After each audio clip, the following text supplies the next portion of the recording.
নমস্কার, আপনারা দেখছেন চলছে চলবে রণজিতের সঙ্গে। নিত্য নতুন প্রতিবেদন পেতে চোখ রাখুন আমার এই চ্যানেলে।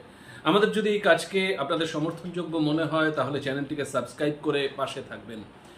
এছাড়া জয়েন বাটন অপশানে গিয়ে আমাদের মেম্বারশিপ নিতে পারেন। আসি মূল প্রতিবেদনে। দেখুন, আমি বলছি যে এই মুহূর্তে নিরাপদ সর্দার একটা নাম পশ্চিমবঙ্গের বিভিন্ন প্রান্তে ঘুরছে এবং পার্টিকর্মীদের মধ্যে বা সাধারণ জনগণের মধ্যে নিরাপদ সর্দারকে নিয়ে একটা যথেষ্ট উন্মাদনা, কৌতূহল বা চাহিদা তৈরি হয়েছে।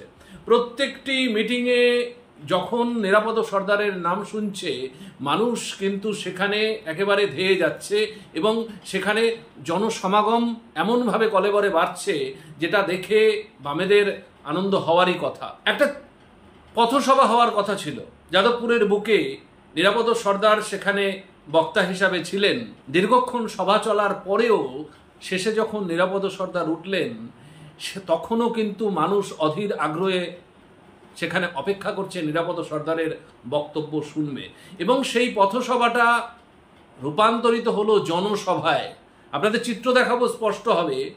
দেখুন, আমরা বলছি যে এই সন্দেশখালিতে যেভাবে অত্যাচার, নিপীড়ন, লাঞ্ছনা প্রতিদিন মানুষের সামনে নেমে এসেছে, মানুষ প্রতিদিন বঞ্চনার শিকার হয়েছে, সেখানে কিন্তু তলে তলে হয়তো এই শাসক বা প্রশাসনের রক্তচক্ষু বা কেস কামারির ভয়ে মানুষ সামনে আসতে পারেনি, কিন্তু এই নিরাপদ সর্দার মুঠে মজুরদের, ক্ষেত মজুরদের মধ্যে যেভাবে প্রতিদিন সংগঠনটাকে বিস্তার করেছে এবং তাদেরকে সাহস জুগিয়েছে, সেটা কিন্তু বামেদের সংগঠনের ক্ষেত্রে একটা ডিভিডেন্ড এই মুহূর্তেও দিচ্ছে।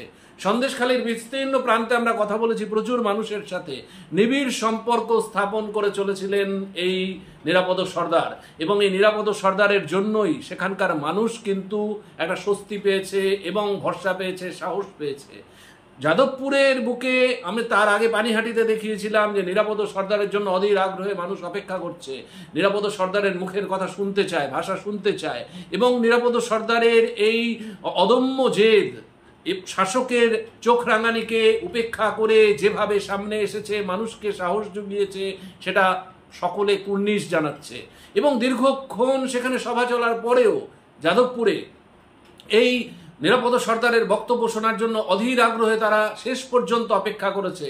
নজিরবিহীন এবং সাম্প্রতিক অতীতে এইরকম মীনাক্ষী এবং তাকে ঘিরে একটা যুব সম্প্রদায় বা যুবদের ব্রিগেড, সেটা যেরকম চারিদিকে কাজ করছে বামেদের প্রচার আন্দোলনে, বামেদের মিটিং মিছিলে, ঠিক একই রকম এই সময় কিন্তু আর একজন উঠে আসছেন নিরাপদ সর্দার। যদিও তিনি প্রাক্তন এমএলএ, তবুও তার নাম হয়তো পশ্চিমবঙ্গবাসীর কাছে ততটা পরিচিত ছিল না। কিন্তু এই সন্দেশখালীর ঘটনা এবং এইটা সাপে বর হলো যেদিন কিনা এই তৃণমূল সরকার তাকে গ্রেপ্তার করলেন এবং জেল খাটলেন 16টা দিন। মানুষ কিন্তু এই অত্যাচার বা এই অবিচারের বিরুদ্ধে সোচ্চার হচ্ছে। যে একটা মানুষ যিনি গণ আন্দোলনের মধ্য দিয়ে বা মানুষকে ভরসা জোগানোর, যার নিপীড়ন লাঞ্ছনার বিরুদ্ধে তাদেরকে সংঘবদ্ধ করে একটা লড়াই আন্দোলনের জন্য সংগঠিত করেছেন, তাকে মানুষ সাদরে গ্রহণ করছেন। দেখুন সেই চিত্র, যেখানে একটা ছোট পথসভা হওয়ার কথা ছিল, রূপান্তরিত হলো একটা জনসভায়। দেখুন মানুষের স্বতঃস্ফূর্ততা, মানুষ অধীর আগ্রহে কিভাবে এই নিরাপদ সর্দারের বক্তব্য শুনতে সেখানে ভিড় করেছে। আমাদের সমস্ত দিকে নজর থাকবে, আপনাদের নজর থাকুক চলছে চলবে রণজিতের উপর। ধন্যবাদ।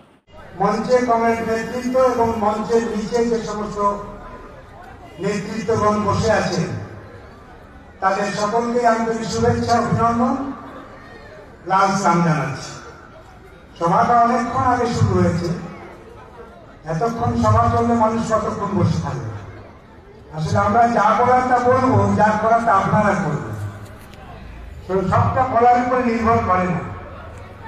তবুও সবাই আসতে হয়েছে, আপনাদের সামনে দিয়ে কথা বলতে হবে।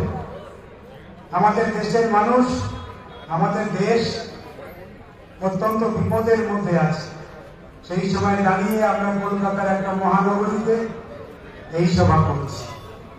এই সময় আপনারা দেখেছেন দেশ যখন বারে বারে বিপদে পড়েছে, বামপন্থীরাই কিন্তু বারে বারে রক্ষা করার চেষ্টা করেছে। আমাদের দেশ যখন বিপর্যস্ত, হিন্দু মুসলমানের দাঙ্গা, আমাদের দেশটা কোন দিকে যাবে? আমাদের যুক্তরাষ্ট্র কাঠামো যখন ভেঙে দিয়ে হিন্দু রাষ্ট্র করতে চায়, এর বিরুদ্ধে কে লড়াই করবে? বামপন্থীরাই লড়ে। সেজন্য আপনারা দেখেছেন, যেদিন থেকে আমাদের দেশের এই বিপদ বাড়ছে, এটা যখন বোঝা যাচ্ছে, তখন আর কোনো দল না কিছু করলেও বামপন্থীরা চুপচাপ বসে থাকতে পারে না। তাই বামপন্থীরাই দায়িত্ব নিয়ে গোটা দেশে সমস্ত রাজনৈতিক দলকে ঐক্যবদ্ধ করার দায়িত্ব পালন করছে বামপন্থীরা। সেই কাজ এবার আমাদের করতে হচ্ছে। দেশ কোন দিকে যাবে, মানুষ কোন দিকে যাবে, বিরাট বড় দায়িত্ব আমাদের কাঁধে আসছে। ভারতবর্ষের মানুষ কোন দিকে রায় দেবে, কে আবার দিল্লির গতিতে যাবে? যে লোকটা 11 দিন না খেয়ে উপোস করে গোটা দেশের মানুষকে বোকা বানাতে যায়, 11 দিন উপোস করে সে একেবারে হিন্দু ধর্ম, সনাতন ধর্ম পালন করছিল ওই রামলালার জীবন দান করার জন্য। 11 দিন পরে সে গেল গঙ্গা জলে ডুব মারতে, তারপরে গেল সেই অযোধ্যায় রামলালার জীবন দান করার জন্য।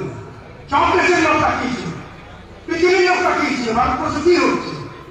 একটা যুক্তরাষ্ট্র কাঠামো দেশ, সেই দেশের একটা প্রধানমন্ত্রী, ভারতবর্ষের প্রধানমন্ত্রী, সে হাত জোর করে পুজো করছে আর নদীতে স্নান করছে, পুজো দিতে যাচ্ছে। ব্যাপারটা বুঝতেই পারছে না পৃথিবীর লোক যে ভারতবর্ষের হলোটা কি। যে ভারতবর্ষের দিকে পৃথিবীর অন্য দেশ তাকিয়ে থাকে, সেই ভারতবর্ষের প্রধানমন্ত্রী কাজ করছে।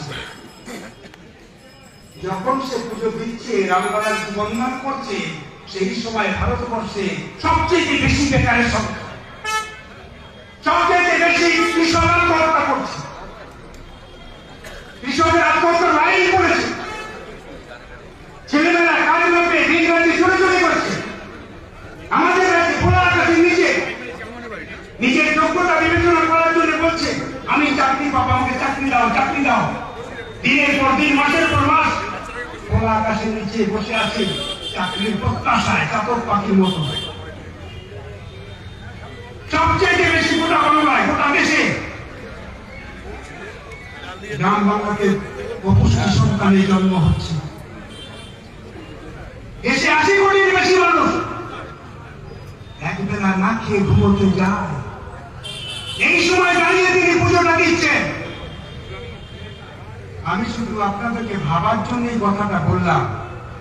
ভারতবর্ষের প্রধানমন্ত্রী কি শুধু হিন্দু দেশ? আর কারণ আমাদের যুক্তরাষ্ট্র কাঠামো ভারতবর্ষ মানে কি আমরা এই বুঝি?